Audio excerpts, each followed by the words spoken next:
할렐루야! 토요일 오늘의 아침 묵상으로 함께 하시는 우리 모든 꿈의 가족분들을 주님의 이름으로 환영하고 축복합니다.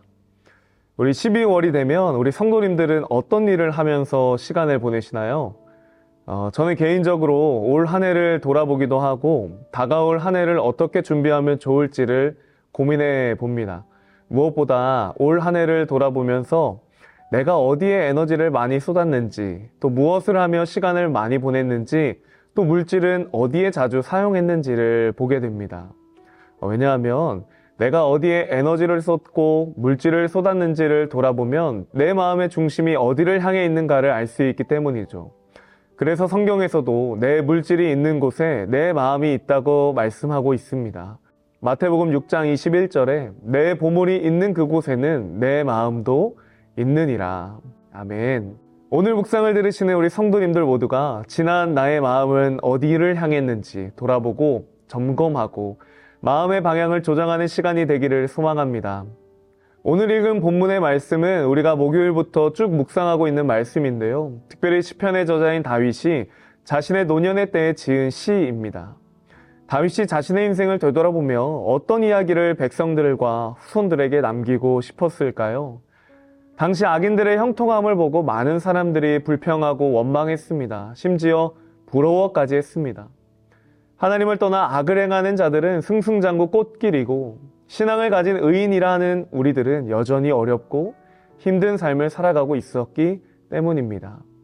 하지만 다윗은 오늘 말씀을 통해서 악인과 이 의인의 삶을 대조하고 믿음을 가진 의인들의 삶을 어떻게 조정해 갔는지를 나누고 있습니다.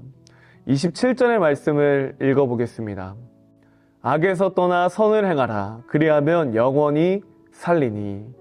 아멘.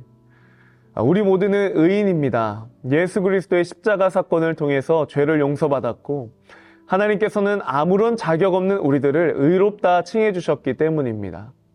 이것은 우리가 무엇 하나 잘나서 그런 것도 아니고 내가 어떤 노력을 해서 얻은 것도 아니고 오직 하나님의 은혜로 우리 모두가 의인이 되었습니다. 그렇게 우리는 의인으로서 이 땅에서도 하나님 나라를 소망하며 하나님 편에 서서 하나님과 동행하는 자로 살아가야 합니다. 하나님께서 의인된 우리들의 인생을 보호하시고 책임져 주시기 때문입니다. 그런데 우리가 하나님 편에 서서 하나님을 따르고 하나님과 동행하는 의인으로서의 삶을 살아가야 함을 너무나 잘 알지만 우리가 이 세상 속에 살아가다 보면 하나님 편에 서서 살아가는 것이 아니라 하나님을 등지고 살아갈 때가 많이 있다는 거예요. 가정은 가정대로, 직장은 직장대로 우리가 바쁜 일상 속에서 하나님과 함께하는 삶이 아니라 하루하루 살아가기 급급한 것이 우리의 인생인 것 같습니다. 그래서 다윗은 자신의 인생을 돌아보며 의인들을 향해 앞서 읽은 27절의 말씀인 악에서 떠나라 고 말하고 있습니다. 왜냐하면 악에서 떠나야만 선하신 하나님께로 우리의 삶을 조정할 수 있기 때문입니다. 여기서 말하는 악이란 하나님 보시기에 악한 모든 것을 말합니다. 즉 우리의 삶 속에 하나님을 등지고 살아가고 있는 모든 것들은 다 악한 것입니다. 하나님으로부터의 시간을 빼앗고 하나님과 함께할 수 없도록 하는 모든 것들은 악한 것입니다. 그렇기에 다윗은 이 악으로부터 떠나기를 권면하고 하나님 편에 서서 선을 행할 것을 강조하고 있습니다. 우리가 잘 알고 있는 선은 히브리어로 토브라는 단어인데 하나님을 표현할 때 이 토브라는 단어를 사용합니다. 즉 선을 행하며 살아간다는 의미는 하나님 여호와를 경외하며 그 말씀에 순종하는 삶을 이야기합니다. 여호와를 경외하는 자는 그 마음의 중심이 하나님을 향하기 때문에 악으로부터 떠날 수밖에 없기 때문입니다. 이 다윗은 우리가 이 땅을 살아가는 동안 잠깐의 평안함을 누리기 위해 악을 택하고자 하는 유혹들과 시험들을 받게 될 것을 말합니다. 그러나 다윗은 우리가 이 세상을 등지고 악을 떠나 선을 행하기를 강조합니다. 그래서 우리의 마음이 어디를 향하고 있는가가 굉장히 중요하다는 거예요. 왜냐하면 우리 마음에 하나님의 말씀이 있어야만, 이 말씀이 중심된 삶을 살아야만 우리의 삶을 조정할 수 있기 때문입니다. 이 31절의 말씀에는 이렇게 고백합니다. 그의 마음에는 하나님의 법이 있으니 그의 걸음은 실족함이 없으리로다. 아멘. 마음에 하나님의 말씀을 새기고 그 말씀대로 살아가는 사람은 어떤 유혹 속에서도 흔들리지 않을 수 있습니다. 실족함이 없게 됩니다. 하나님께서 우리를 지키시고 보호하여 주시기 때문입니다.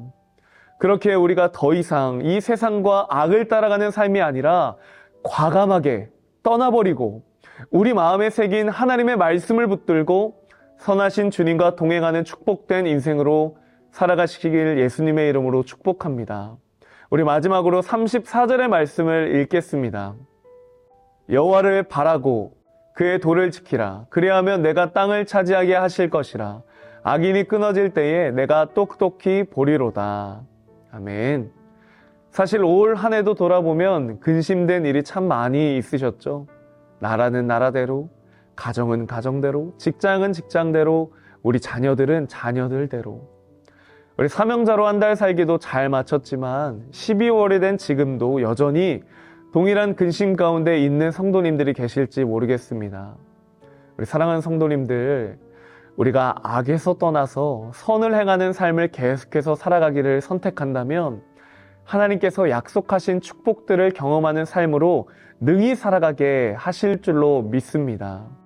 그래서 사도 바울은 데살로니가 후서에서 이렇게 말씀했잖아요. 형제들아, 너희가 선을 행하다 낙심하지 말라.